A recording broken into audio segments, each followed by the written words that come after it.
Hey, welcome. This is Don Kryptonium. And today I have some truly exciting video that is discussion. We are going to look into the past and into the future.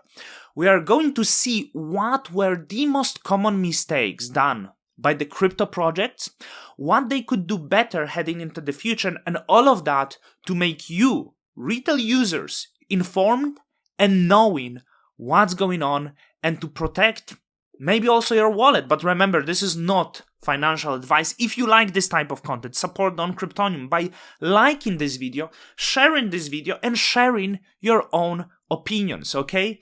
So I'm looking into the Cosmos ecosystem, and we had some crazy time last year. We had projects like Stargaze, Juno, Osmosis. All of them did crazy. All of them were into $1 billion valuations or close to that, and we all felt rich.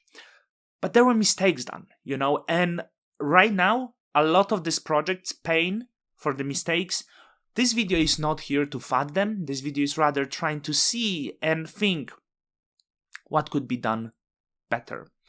So I'm going to start with the Stargaze. I'm actually affiliated with this project. So the Stargaze is the NFT hub, and what was the trend in the Cosmos ecosystem that was actually started by Osmosis? So we need to mention that Osmosis started with very high inflation, but Osmosis had this unique business model that they had to incentivize liquidity and user base.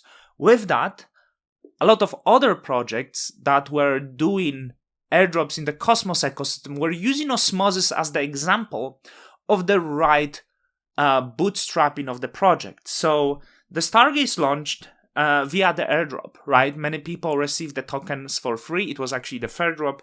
And you can see that as of February 8th, the price of the one Stargaze token was at 80 cents, and now we are actually 97% down. Absolute distraction, right?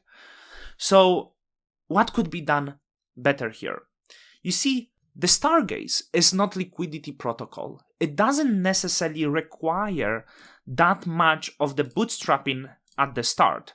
I understand they tried to build, let's find the Stargaze. I understand they tried to build the deep liquidity on the Osmosis and doing these high incentives incentivize people to stake the token and provide liquidity.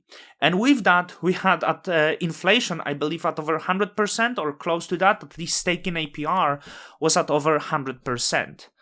That made people move to staking for these high rewards. And because of the high rewards, it also moved people into providing liquidity. But what if the APR would be at 20% and then you can incentivize the liquidity providers with 50% APR?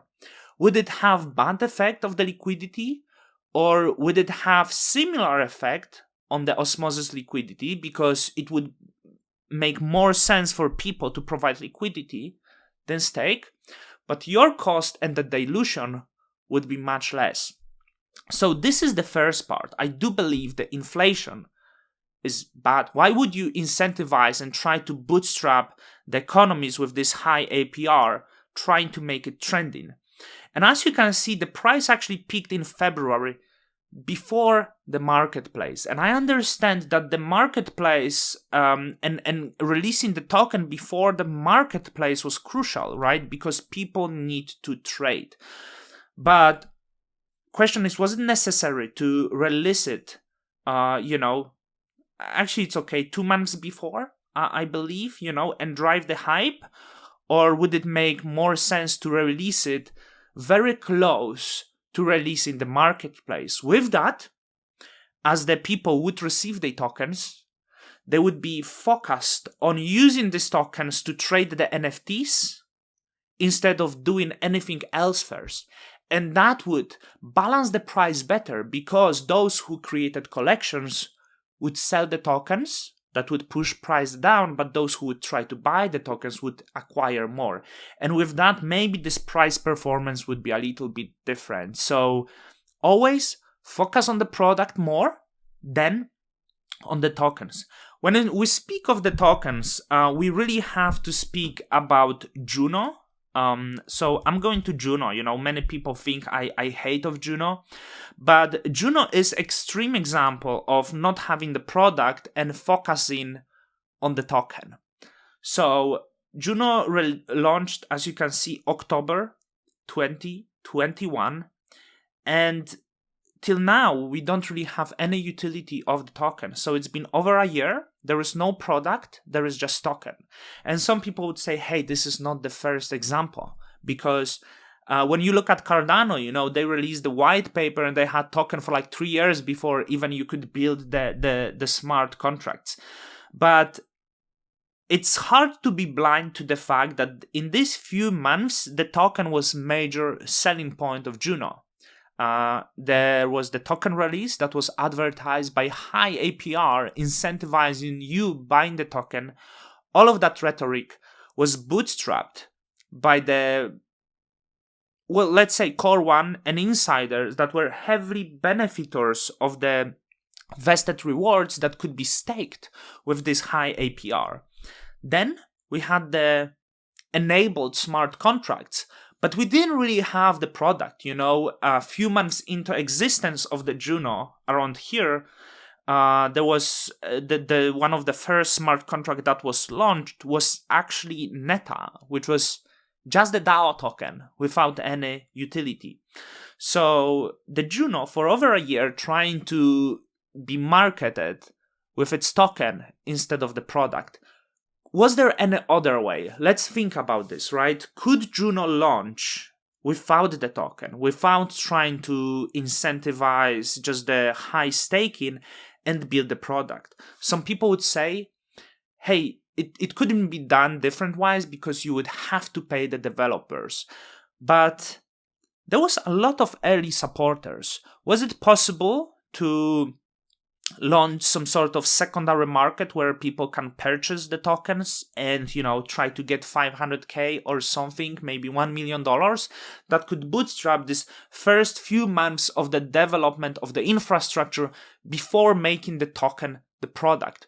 With that, now Juno is in this very dangerous situation where in order to fund the projects, you have to keep liquidating the token itself, and the community pool is as of now just 20 millions, just above 20 millions, but in reality it's only a few millions because that's the liquidity that is there. So we have this broke project that doesn't have any funding.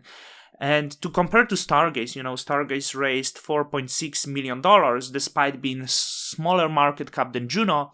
Stargaze is now better funded because of the route they have chosen. Osmosis is presented as the one of the best example, the kid that done it right. But despite these right moves and incentivizing the deep liquidity, there was plenty of mistakes that were done, and the mistakes were like, because of the bull market, there was a lot of new projects popping. What Osmosis did via its governance, it chose to incentivize a lot of projects.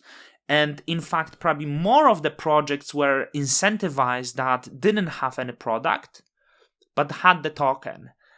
We could speak of Juno, right? But it has strong community.